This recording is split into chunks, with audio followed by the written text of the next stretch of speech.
రాజన్న రే రాజన్న ఏం చేస్తున్నారు? అరే రాజన్న ఏం చేస్తున్నారు? లేకన్నా పంట ఎండిపోతుందిరా, ఏం చెప్పమంటావురా? ఏ బుల్లయ్య ఏం చేస్తున్నావు? బుల్లయ్య ఏం చేస్తున్నావు? ఇప్పుడు ఏం చేద్దాంరా? వర్షాలు పడక పంట మొత్తం పోతుంది, మనం ఎట్లా బతుకుతాంరా? నీళ్ళే కాచి ఇట్లా దీనంగా ఉష్ణం అవుతుందిరా. అరే అసలు వర్షాలే పడట్లేదురా.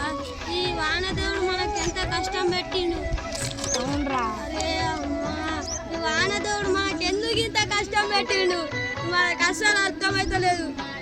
సినుకమ్మ వాన సినుకమ్మ నేల చిన్న మోయి సోడు బతుకమ్మ మేఘాల దాగుండి పోకమ్మ ఆగ మేఘాల మీదను రావమ్మ మేఘాల దాగుండి పోకమ్మ ఆగ మేఘాల మీదను రావమ్మ కంటి మీద కునుకు లేదమ్మా పల్లె కన్నీరు పెడుతుంది చూడమ్మ కరుణించి ఒకసారి రావమ్మ మా కష్టాలెన్నో తీరునోయమ్మ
పసరే